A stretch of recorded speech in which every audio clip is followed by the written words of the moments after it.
रुआ देख रहल बानी बिहार के डिजिटल क्रांति के जनक न्यूज बिहार के YouTube channel Bharat live TV. तेरा चुप रहना जहन में बैठ गया, तुझे इतनी आवाज़ दी कि गला बैठ गया। नमस्कार, बहुत बहुत स्वागत है आपका भारत लाइव में। लगातार बिहार और बिहार की चर्चाएं हो रही हैं, बिहार के लोगों की चर्चा हो रही है, बिहार के श्रमिकों की चर्चा हो रही है, बिहार के सरकार की चर्चा हो रही है और विपक्ष की भी चर्चा हो रही है। इन चर्चाओं में कहीं ना कहीं सबसे जो मुख्य बिंदु है, जिस बिंदु पर हम चर्चा कर रहे हैं, वो लोकतंत्र है। कोरोना की चर्चा तो बहुत हुई, पिछले 50-52 दिनों से हम सिर्फ कोरोना की बात कर रहे हैं, लेकिन इन कोरोना की चर्चा के बीच में कहाँ हम खो गए हैं? क्या एक महामारी इतनी बड़ी हो गई है जिसने हमारे विवेक, मानवता, संवेदना सबको निगल लिया है? इसीलिए बार बार भारत लाइव कहता है कि बहस बहुत ज़रूरी है। बहस इसलिए ज़रूरी है कि लोकतंत्र का जो रास्ता निकलता है, जो पगडंडी आपको लेकर के जाती है उस सुप्रीम शक्ति तक, जो लोकतंत्र में प्रधानमंत्री, राष्ट्रपति, मुख्यमंत्री, मंत्रालय जिसे कहते हैं, वो पगडंडी वहाँ होकर के जाती है और उसके लिए बहस बहुत ज़रूरी है। आपको याद होगा कि हमारे ही बिहार के कई ऐसे नेताओं ने अपनी अपनी बातें रखी और लोकतंत्र के जो असली मार्ग हैं उन पर चलने का रास्ता बताया था। कहा यह गया था कि आप अगर अपनी आवाज़ बुलंद नहीं करते हैं, अपने हक की लड़ाई नहीं लड़ते हैं, अपने हक के लिए आप आवाज़ नहीं उठाते हैं, तो हकमारी होगी ही, आपके हिस्से का कोई और निगल लेगा। बिल्कुल, अगर सड़कें सुनी हो जाएंगी तो सत्ता आवारा हो जाएगा, ये आपको याद होगा। आज हम बार बार कोरोना संक्रमण के दौरान जिस तरह से बिहार बिल्कुल अलग थलग पड़ गया, मुख्यमंत्री नीतीश कुमार जो शेर की तरह दहाड़ते थे, उनके छोटे छोटे शब्दों को इस देश के कानून की तरह सत्ता में बैठे लोग, विपक्ष के लोग ध्यान से सुनते थे और उस पर बहस होती थी कि आखिर नीतीश कुमार इतने बड़े नेता हुए जिन्होंने अपनी शर्तों पर राजनीति करने के लिए मजबूर किया सभी को, इतने कमज़ोर कैसे हो गए? बहस इसलिए ज़रूरी है क्योंकि कहीं ना कहीं नीतीश के कमज़ोर होने से बिहार कमज़ोर होगा और बिहार जब कमज़ोर होगा तो बिहार के मजदूर कमज़ोर होंगे। विपक्ष लगातार नीतीश कुमार को मजबूत करने की और मजबूत होने की बात कह रहा है। अब ये बातें नीतीश कुमार के कान तक पहुंच रही हैं या उसको रास्ते में ही साउंड प्रूफ करके कैद कर लिया जा रहा है? कारण कि अगर नीतीश कुमार के कानों तक बातें जाती तो निश्चित ही उन्हें वो बातें सुनने को मिलती और उस पर मनन करते, चिंतन करते और कहीं ना कहीं एक स्टेप आगे जरूर बढ़ते। लॉकडाउन के पीरियड ने एक बहुत बड़ा अगर कुछ गलती किया है तो वो किया है कि सूचनाओं का संकुचन हो गया है। सूचनाएं छन छन करके आ रही हैं और जिस तरह से लाना चाह रहे हैं लोग उसी तरह से आ रही हैं। सोशल मीडिया एक ऐसा माध्यम है जो सूचनाओं को लोगों तक पहुंचा रहा है, पर ये सूचनाएं तब पहुंचेंगी आपके तक जब आपके पास एंड्रॉयड मोबाइल हो, आप उसके लिए तैयार हों कि आपको सूचनाओं का संग्रहण करना है, सुनना है कि आपके राज्य, आपके देश में क्या हो रहा है, सरकारें क्या फैसला कर रही हैं। बहुत सारे लोग श्रमिक हैं जिनके पास एंड्रॉयड मोबाइल नहीं है, क्योंकि बहुत लोगों के पास तो मोबाइल तक नहीं है। सूचना क्रांति के इस युग में मोबाइल नहीं होना ये दर्शाता है कि बिहार के लोग कितने ज़्यादा गरीब हैं, मजबूर हैं। भले वो कितने बड़े, कितने ताकतवर मजदूर हों, पर मजबूर जरूर है। और इस मजबूरी का सबसे बड़ा अगर कोई कारण बना है तो वो हमारी सरकारें बनी है। हमारी सरकार और हमारे विपक्ष ने लोगों को जागरूक नहीं कराया, स्किल्ड नहीं कराया, और यही कारण है कि जो जहां हैं वहीं रोटी के लिए झगड़ रहे हैं, लड़ रहे हैं, छीन रहे हैं और मजबूर हो रहे हैं।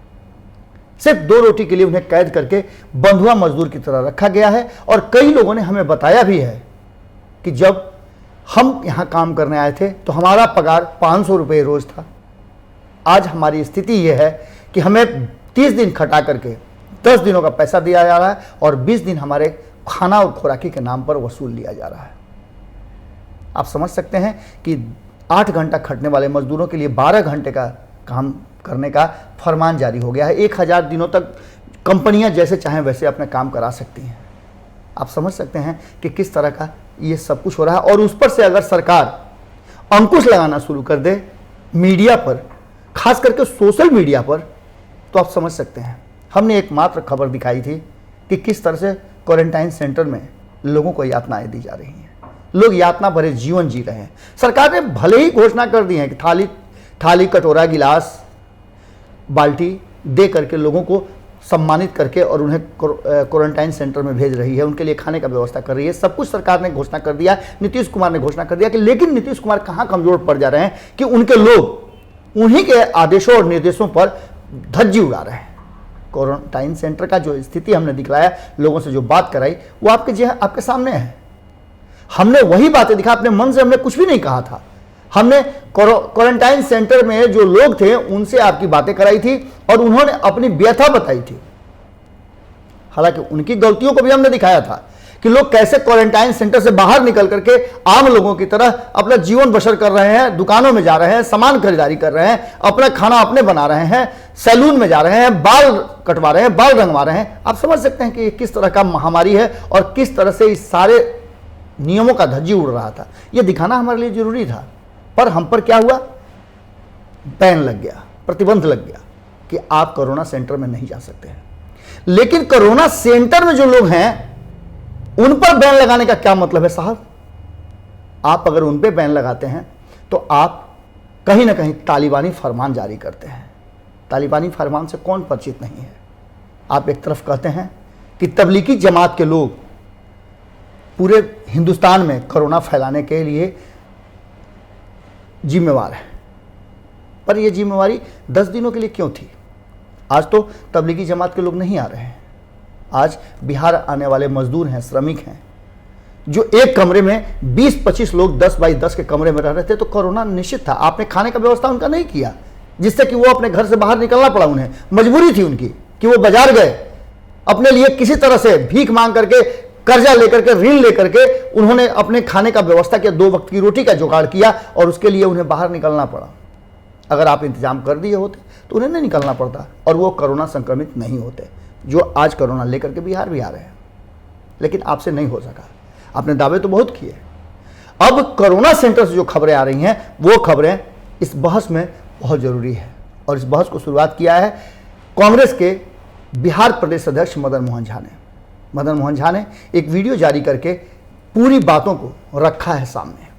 उन्होंने साफ तौर पे कहा है कि सरकार जिस तरह का तालिबान फरमान जारी कर रही है, वो कहीं ना कहीं लोकतंत्र, भारतीय संविधान और अभिव्यक्ति की आज़ादी पर बड़ा आघात है।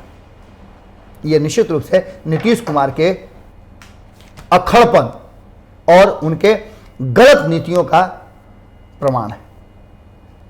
कौन इसने इस फरमान को जारी किया कि क्वारंटाइन सेंटर में अगर अनियमितता है, अगर गलती हो रही है, कमियां हैं, तो उसे आप उजागर नहीं कर सकते हैं। यानी कि यातना अभी आपको दिया जाए और आपको बोलने भी न दिया जाए। अब आप समझ सकते हैं कि इन सब स्थितियों को देखते हुए किस तरह का माहौल हुआ होगा और किस तरह की स्थितियां हुई होंगी। मदन मोहन झा ने एक वीडियो जारी किया, हम वीडियो दिखाते हैं आपको, लेकिन उस वीडियो में जो बातें हैं वो निश्चित रूप से चिंता पैदा करती हैं, चिंताजनक भी हैं। कारण कि जब उन्होंने इस वीडियो को जारी किया तो उसमें 2 बातें स्पष्ट है।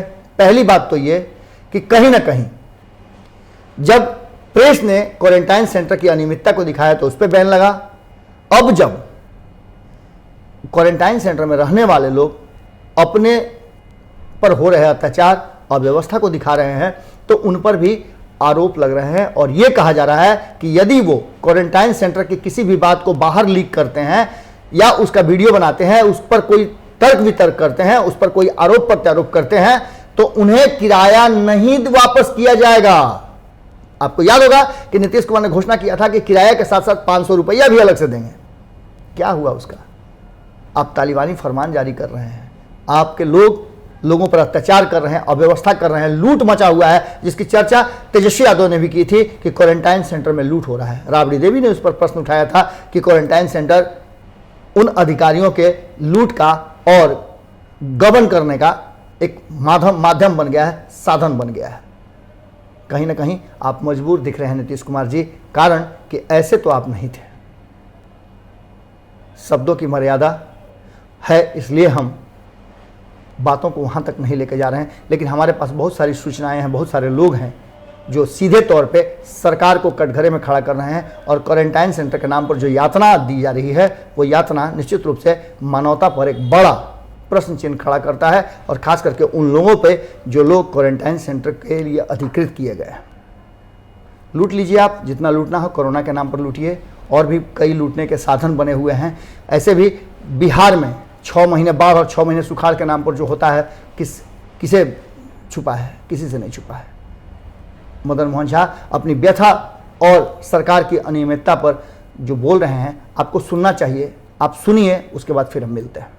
पहले तो राज्य के बाहर से आए श्रमिकों को 21 दिन तक क्वारंटाइन सेंटर में रखने के बाद उन्हें रेल के किराए का भुगतान करने की परिपाटी को कायम किया था।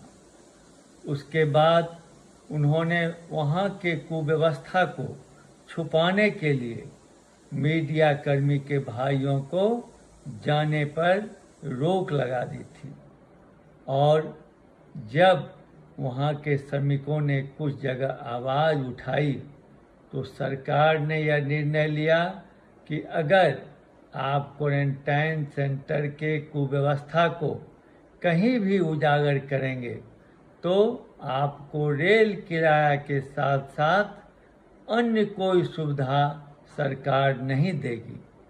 मैं समझता हूँ कि किसी भी नागरिक के अधिकार पर यह कुठाराघात है।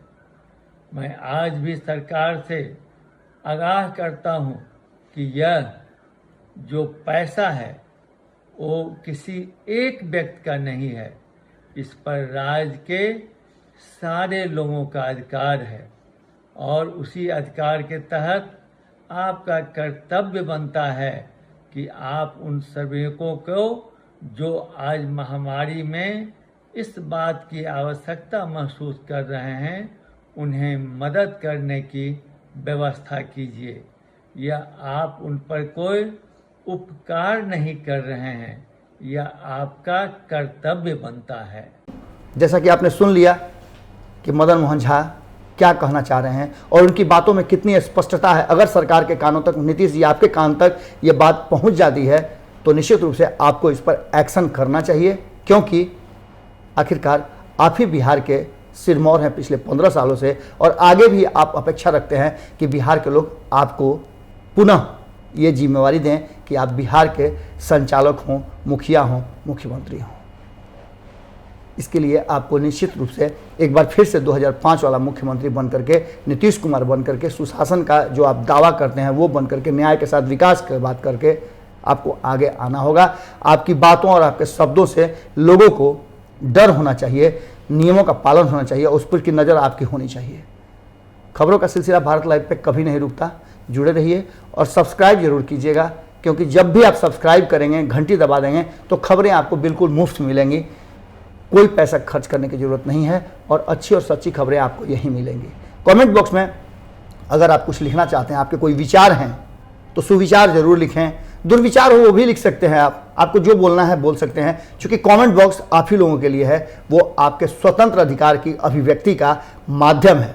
जैसे संविधान में आपको अधिकार दिए गए हैं, वैसे ही हम अपने तरफ से आपको उस कमेंट बॉक्स में अधिकार देते हैं कि आपको जो कहना है अपनी बातें रखिएगा जरूर, क्योंकि जब नहीं रखिएगा तो निश्चित रूप से आप भी कहीं ना कहीं एक क्राइम कर रहे हैं, अपनी भावनाओं को, अभिव्यक्ति को कुंठित करने का, दबाने का और उसकी हत्या करने का। नमस्कार। अगर ये वीडियो पसंद आई और वह बिहार के राजनीति और बिहारियत से सरोकार रखेनी तो सब्सक्राइब बटन दबा के चैनल के सब्सक्राइब कर ली। ओजे एगो घंटी बा, ओकरा बटन दबा देला से कुल सटीक और मारक खबर रुआ मुफ्त में मिल जाई। अगर रुआ पत्रकारिता के हमनी के नया प्रयोग में सहयोग कर चाहतानी तो ज्वाइन बटन दबा दी। पेटीएम नंबर नोट कर ली 9386816700। धन्यवाद।